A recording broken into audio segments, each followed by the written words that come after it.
আসসালামু আলাইকুম। তো আমরা অনেকেই মাইজিপি অ্যাপটির সাথে পরিচিত আছি। কিন্তু আমরা অনেকেই জানি না মাইজিপি অ্যাপটি কিভাবে লগইন করতে হয়, কিভাবে লগ আউট করতে হয়। তো আজকের এই ভিডিওতে আমি আপনাদেরকে দেখিয়ে দেব কিভাবে মাইজিপি অ্যাপটি সহজে লগইন করতে হয়।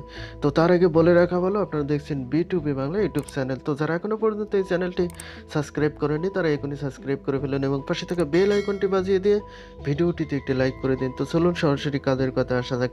তো সর্বপ্রথম আমার ফোনে থাকা যে প্লে স্টোর অ্যাপটি আছে সেই প্লে স্টোর অ্যাপটি আমি ওপেন করব এবং প্লে স্টোর অ্যাপটি ওপেন করার পর এখানে প্লে স্টোরে এসে সার্চ করতে হবে।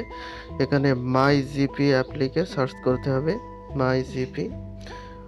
তো মাই জিপি এটি লেখার সাথে সাথে কিন্তু চলে আসবে। তো এটি সার্চ করবেন মাই জিপি। এটি সার্চ করার পরে অ্যাপটি চলে আসবে। এরপর আপনার যদি অ্যাপটি ডাউনলোড করা না থাকে তাহলে অবশ্যই ডাউনলোড করবেন এবং অ্যাপটি ইনস্টল করে নেবেন। তো আমার যেহেতু আগে থেকে অ্যাপটি ডাউনলোড করা আছে, ইনস্টল করা আছে, সেহেতু আমি অ্যাপটি এখন ওপেন করছি। তো জাস্ট ওপেন। তো দেখুন অ্যাপটি ওপেন করার সাথে সাথে এমন একটি পেজ এসে দাঁড়াবে আপনার সামনে। তো এখানে নিচে লেখা আছে, আপনারা একটু লক্ষ্য করেন, sign in with GP ID, এটার উপর ক্লিক করতে হবে। তো আমি ক্লিক করে দেই। তো এটি ক্লিক করা দেওয়ার সাথে সাথে এমন একটি পেজ আসবে আপনার সামনে। এখানে আপনার নাম্বারটি দেখাবে, অর্থাৎ যে সিমটি আপনার ফোনে রয়েছে সেটা এখানে দেখাবে। তো এখানে কন্টিনিউতে ক্লিক করলে কিন্তু এটি অটোমেটিক লগ ইন হয়ে যাবে বা সাইন ইন হয়ে যাবে। তো আপনি যদি চান যে আপনি ম্যানুয়ালি লগ ইন করবেন তাহলে আপনাকে এই যে নিচে দেখুন নট ইউ, এখানে ক্লিক করতে হবে, not you sign in manually, এখানে ক্লিক করতে হবে। তো আমি এটি এটি দেখাই আপনাদেরকে এটিও। তো দেখুন এখানে একটি মোবাইল নাম্বার দিতে বলছে, ইওর মোবাইল বা ফোন নাম্বার এখানে দেওয়ার জন্য বলছে।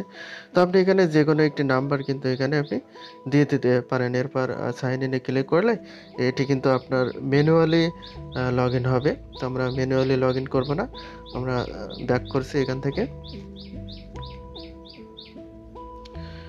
ম্যানুয়ালি লগইনটা সেই জন্য যদি আপনার সিমটি অন্য ফোনে থাকে, তারপরেও আপনি কিন্তু লগইন করতে পারবেন সেজন্য। তো আমরা ডাইরেক্ট লগইন করব। তো আমরা ব্যাক করে পেজটিতে ফিরে আসলাম। এরপর দেখুন এখানে এখানে ক্লিক করতে হবে sign in with GP ID, এখানে আবারও ক্লিক করব। তো এখানে ক্লিক করার সাথে সাথে এমন একটি পেজ আসবে। এরপর কন্টিনিউতে ক্লিক করব। কন্টিনিউতে ক্লিক করলে এটি কিন্তু সাথে সাথে লগইন হয়ে যাবে অটোমেটিকলি, খুব সহজে। তো দেখুন অ্যাপটি কিন্তু লগ ইন হয়ে গেছে। এভাবে খুব সহজে আপনি চাইলে কিন্তু মাইজিপি অ্যাপটি লগ ইন করতে পারবেন বা সাইন ইন করতে পারবেন খুব সহজে, বা আপনি চাইলে ম্যানুয়ালিও করতে পারবেন। তো এই ছিল আজকের ভিডিও। ভিডিওটি ভালো লাগলে অবশ্যই ভিডিওটিতে একটি লাইক দেবেন এবং এই চ্যানেলটি সাবস্ক্রাইব করে রাখবেন পরবর্তী অধ্যায়ে আমাদের নতুন নতুন ভিডিও সবার আগে পেতে। সে পর্যন্ত সবাই ভালো থাকবেন। আল্লাহ হাফিজ।